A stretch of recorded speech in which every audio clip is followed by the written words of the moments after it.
तो फिर ऐसे में सवाल यह कि नितिन नबीन के अध्यक्ष बनने से क्या बंगाल चुनाव में कोई असर पड़ेगा? आपको बताएं, जहां तक मुझे और बंगाल को नजदीक से समझने वाले, कवर करने वाले, बारीक निगाह वाले रखने वाले पत्रकार और राजनीतिक पंडितों को लगता है कि इसके जवाब के तौर पर कोई नहीं कह सकता इसका कोई प्रभाव पड़ेगा। हो भी सकता है, नहीं भी हो सकता है, कुछ असर पड़ भी सकता है और 0/सन्नाटा भी हो सकता है, मतलब 50-50। मगर एक वर्जन यह भी तैरता है कि जब से बिहार में बीजेपी ने बड़ी जीत हासिल की है, तब से चर्चा होने लगी कि बीजेपी बंगाल में भी इसी तरीके की जीत हासिल करने के लिए सब कुछ करने जा रही। अब नितिन नबीन को जाति से जोड़ करके देखा जा रहा है। काय समुदाय से आते हैं तो फॉरवर्ड जाति के वोटर बीजेपी को वोट कर सकते हैं। बीजेपी यही कोशिश कर रही है, वह एक साथ हिंदी, नॉन बंगाली, फॉरवर्ड जाति के लोगों को साधने में जुटी है। वैसे बीजेपी की खासियत है दोस्तों, आमतौर पर आप देखते होंगे पॉलिटिकल लीडर्स को, नेताओं को, पार्टियों को हर जगह जाते हैं, प्रचार करते हैं, काम करते हैं, लेकिन भारतीय जनता पार्टी जिसको जहां पता है कि यहां मैं कितनी भी मेहनत कर लूं वहां से फायदा होने वाला नहीं, तो उस पर ज्यादा एनर्जी जाया करती ही नहीं है। आप देख लीजिए, असम की बहुत सारी मुस्लिम बहुल ऐसे सीटें जहां बीजेपी को फायदा नहीं होता, बिल्कुल असम में हेमंता बिस्वा शर्मा ऐसे ही छोड़ देते हैं वहां को।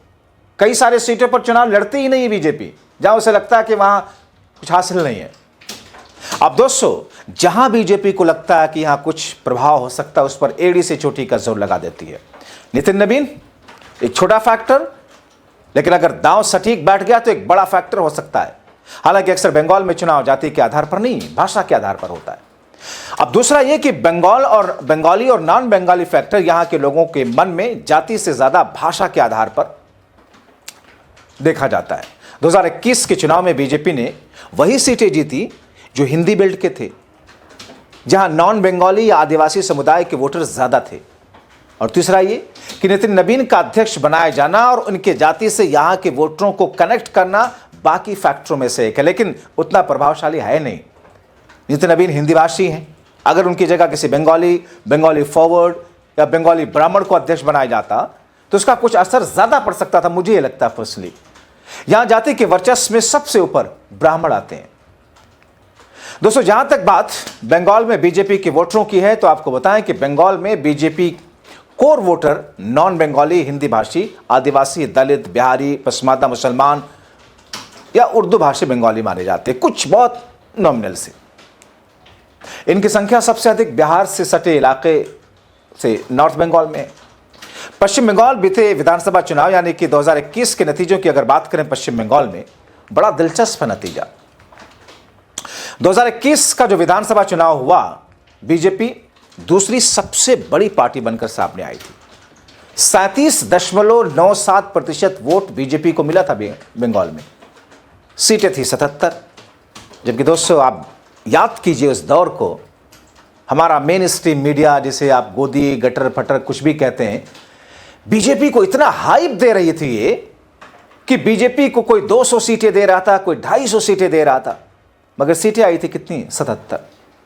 ममता बनर्जी ने क्लीन स्वीप किया था, 215 सीटें ममता बनर्जी जीती थी। जबकि सारा main stream media Mamata Banerjee की टीएमसी को महज कोई 70 सीटें, कोई 50 सीटें, कोई 100 सीटें ऐसे दिखा रहे थे, मगर ममता ने 215 सीटें जीती थी और बीजेपी सिमट गई थी।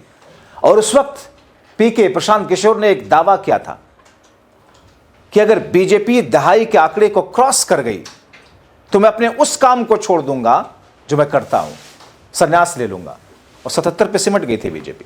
टीएमसी को करीब 49% के आसपास वोट मिले थे, जबकि 25 से 30% वोट दे रहा था मीडिया। पहले बंगाल चुनाव में टीएमसी बनाम वामपंथ हुआ करता था, यानी कि लेफ्ट एक वक्त में कांग्रेस, फिर कांग्रेस से लेफ्ट का झगड़ा रहता था, फिर लेफ्ट आई सत्ता में, 23 साल तक ज्योति बसु मुख्यमंत्री रहे, फिर लेफ्ट से किला छीना ममता बनर्जी ने। ममता बनर्जी और वामपंथ ये दल आपस में भिड़ते थे। 2021 और उसके बाद यहां लड़ाई बीजेपी बनाम टीएमसी की हो गई। मतलब बंगाल में जहां पर 20 मई 2011 से आप देखें, 2026 चल रहा है, ममता बनर्जी लगातार मुख्यमंत्री हैं। तो फिर ऐसे में जब मोदी शाह ने नितिन नवीन को अध्यक्ष नियुक्त किया है, क्या इस रणनीति का कोई फायदा बीजेपी को मिलेगा? वो बीजेपी जिसके करीब 18 करोड़ सदस्य हैं, दुनिया की सबसे बड़ी पार्टी खुद को बताती है बीजेपी। देश के हर जिले में अपना ऑफिस है इनका, मजबूत जमीनी कैडर है, 20 राज्यों में सरकारें हैं। ये बातें बीजेपी को देश की सबसे बड़ी पार्टी बनाती है। वो तो दुनिया की सबसे बड़ी पार्टी क्लेम करते हैं खुद को। बिहार की बांकीपुर सीट से विधायक नितिन नवीन ने 20 जनवरी से भारतीय जनता पार्टी की कमान को संभाली है। 14 दिसंबर यानी कि बीते महीने में राष्ट्रीय कार्यकारी अध्यक्ष जब नियुक्त किए गए थे, तभी यह तय हो गया था कि ये अध्यक्ष भी होंगे। तो वैसे में नितिन नवीन के इस फैक्टर के जरिए बंगाल के किला को फतेह करने की बीजेपी की कोशिश दूर की नहीं, बहुत दूर की कौड़ी है। और ममता बनर्जी ने इस सबको उसी वक्त पहचान लिया था जिस दिन नितिन नवीन राष्ट्रीय कार्यकारी अध्यक्ष बनाए गए थे।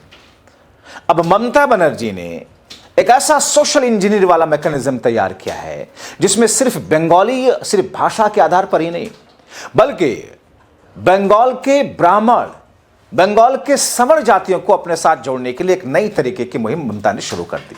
यानी कि बीजेपी ने जो प्लान जमीन पर उतारने की कोशिश की, उससे पहले ही ममता ने उसे ध्वस्त करके अपनी बिसात को ऐसा बिछा दिया जिसे बीजेपी को जगह ही नहीं मिलती दिख रही है। हालांकि दोस्तों, ये तो नतीजे तय करेंगे। अभी देखिए, मार्च अप्रैल में चुनाव, स्थिति तय हो जाएगी। फिलहाल ऐसा कोई बड़ा फैक्टर नहीं है बंगाल के अंदर जहां बीजेपी चुनाव जीतना तो छोड़ो, सत्ता में आना, फाइट में आ सके, जमीन पर ऐसा कोई फैक्टर फिलहाल दिख नहीं रहा है। आप क्या सोचते हैं? अपनी राय कमेंट बॉक्स में जरूर लिखें।